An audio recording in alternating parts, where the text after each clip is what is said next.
Hey, I'm Marc Ramos, and today we're breaking down elite status. Let's do it. If you only travel a few times a year, you might be wondering why some people, and never you, always seem to get upgraded to business class. Perhaps you've noticed a fellow passenger getting a free glass of wine and a snack in economy while you got charged for the same? Or maybe you just didn't understand why someone else in the same hotel got complimentary Wi-Fi, but you didn't. Well, perks like these come with something called elite status. And many people who travel regularly go to extreme lengths to gain or improve their status at the preferred airline or hotel. But do these sacrifices really pay off once you do all the math? And is it worth it for the infrequent traveler to chase even the lowest level of elite status? Let's find out. Airlines and hotels have programs for their most loyal members that offer a host of perks. Think room upgrades, free nights, early boarding, and more. You earn elite status by spending a certain amount of money and flying a certain amount of miles or segments, which is a fancy term for flights, with any given airline, or staying a certain amount of nights with any given hotel chain, all within one calendar year. Status can also be included as a perk with certain premium or co-branded credit cards. You may even hear of people doing a mileage run or mattress run if they're really close to hitting the next level of elite status, meaning they'll book a cheap flight or stay in a hotel for a couple of extra nights, even if they don't need to, just to earn that status. There are numerous levels of elite status within each loyalty program. Typically, there are several tiers that increase in difficulty when it comes to requirements to earn the status, but the higher the status, the better the benefits. Today, we're going to look at two popular airline and hotel programs: Alaska Airlines and World of Hyatt. These two programs are just an example to give you a little taste of the differences between perks with the lowest level of elite status and the highest level of elite status. Alaska Airlines offers 4 tiers of elite status: MVP, MVP Gold, MVP Gold 75K, and MVP Gold 100K. MVP status is the lowest tier in Alaska's program. This level of status requires 20,000 elite qualifying miles or 30 segments, which is 15 round-trip flights, with Alaska or its partners in a given calendar year. TPG values Alaska MVP status at around $635. With MVP status, you'll get priority check-in, security, and boarding, 2 free checked bags, Ruby One World Alliance status, a 50% elite mileage bonus, preferred seating, first class upgrades at the time of booking for Y and B fares. If you want to learn what class fares are, check out the article in the cards above. Premium class upgrades at the time of booking for Y, B, and H fares. First and premium class upgrades on other eligible Alaska fares 48 hours before departure.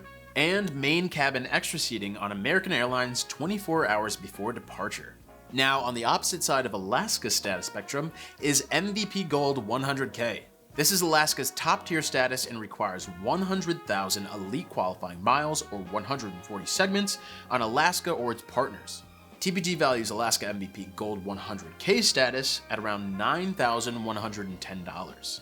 With MVP Gold 100K status, you get priority check-in, security, and boarding, 3 free checked bags, Emerald One World Alliance status, a 150% elite mileage bonus, preferred seating, first class upgrades at the time of booking for Y, B, H, K, and M fares, premium class upgrades at the time of booking for all fares except Saver fares, first and premium class upgrades on other eligible Alaska fares 120 hours before departure, companion upgrades, 4 first class guest upgrade certificates, complimentary premium beverage or chocolate in main cabin, plus a snack, 4 Alaska Lounge Day passes, main cabin extra seating on American Airlines, upgrades on American Airlines 72 hours before departure, and 2 one-way international upgrade certificates on American Airlines. So if you're a frequent flyer with Alaska and perks like first class upgrades and lounge day passes tickle your fancy, then chasing status might be worth it. Let's switch gears and take a look at World of Hyatt. World of Hyatt offers 3 tiers of elite status: Discoverist, Explorist, and Globalist. Discoverist status is the lowest tier in the World of Hyatt program. It's typically earned after 10 nights or 25,000 base points. It's also included as an automatic benefit on the World of Hyatt credit card and World of Hyatt business credit card. TPG values Hyatt Discover status at around $165. With Discover status, you get a 10% elite points bonus, elite check-in, 2 p.m. late checkout as available at some locations, preferred room upgrades within type booked, bottled water, premium internet, an American Airlines bonus, and Pearl MGM Rewards status tier match. Globalist status is the top tier of the World of Hyatt program, typically earned after 60 nights or 100,000 base points. TPG values Hyatt Globalist status at around $4,950. With Globalist status, you get a 30% elite points bonus, elite check-in, 4 p.m. late checkout, room upgrades available at check-in, bottled water, premium internet, guaranteed availability, club access or breakfast, free parking on award stays, waived resort fees, early check-in, guest of honor, an American Airlines bonus, and Gold MGM Rewards status tier match. Now, if you want to learn more about either of the programs that we just discussed, or any other program that you might be interested in, head over to thepointsguy.com for more. Bottom line, the value of both airline and hotel elite status ultimately depends on how much use and value you'll get from either. For most people, it probably won't be worth going very far out of your way just to chase elite status. You can easily replicate many of the perks that a low or even a mid-tier elite traveler would enjoy by holding the right credit cards and buying the occasional upgrade. So is elite status worth it?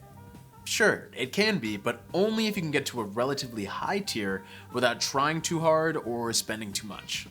Alright, that's it for me today, but as always, if you like this video, throw it a thumbs up, hit the subscribe button for more episodes of PowerPointers, and I'll see you later.